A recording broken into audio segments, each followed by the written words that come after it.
एक दाना शख्स की गाड़ी एक गांव के करीब खराब हो गई। वो मदद लेने गांव की तरफ चला गया। जब गांव में दाखिल हुआ तो हैरतअंगेज देखा, अलिफ एक बूढ़ा शख्स चारपाई पर बैठा था और इसके इर्द गिर्द मुर्गियां दाना चुग रही थीं। इन्हीं में एक बांस का बच्चा भी जमीन से दाना चुग रहा था। वो हैरान होकर बोला, ये कैसे मुमकिन है? बांस का बच्चा मुर्गियों की तरह दाना क्यों चुग रहा है? बूढ़े शख्स ने कहा, ये बांस का बच्चा मुझे पहाड़ों में कमी हालत में मिला। मैं उसे घर ले आया, मरहम पट्टी की और मुर्गियों के बच्चों के साथ रख दिया। जब उसने पहली बार आंख खोली तो खुद को मुर्गियों के दरमियान पाया और खुद को मुर्गी समझने लगा। दाना शख्स ने बांस का बच्चा मांगा और उसे अपने साथ ले गया। वो रोज उसे छत से उड़ाने की कोशिश करता और कहता, तो बाज है, मुर्गी नहीं, आसमान तेरा मुकद्दर है। मगर बांस का बच्चा हर बार डरकर गर्दन झुका लेता, पर सुकेड़ लेता और जमीन पर बैठ जाता। दिनों, हफ्तों, महीनों तक दाना शख्स उसे रोज कहता, अपनी पहचान कर, तो बाज है तो आसमानों का बासी है।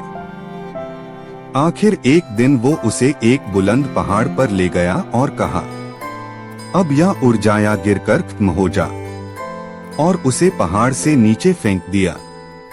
बांस का बच्चा डर गया, आंखें बंद कर ली, मगर जब आंख खोली तो जमीन अभी बहुत दूर थी। उसने पर मारे तवाजुन बनाया और फिर उड़ गया।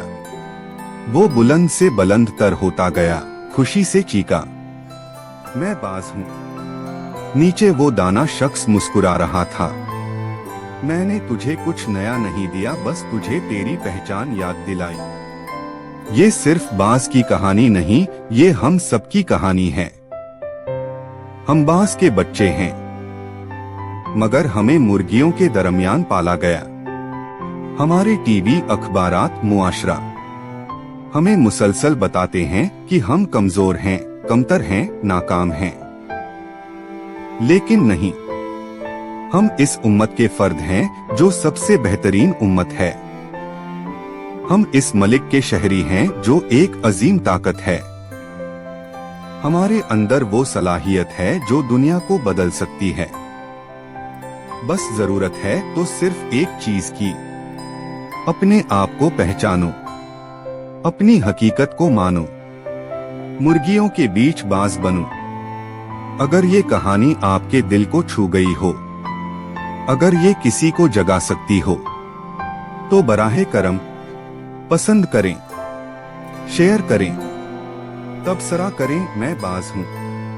इन दोस्तों को टैग करें जिन्हें उड़ने की जरूरत है, क्योंकि तुम बाज हो और तुम्हारा मुकाम आसमान है।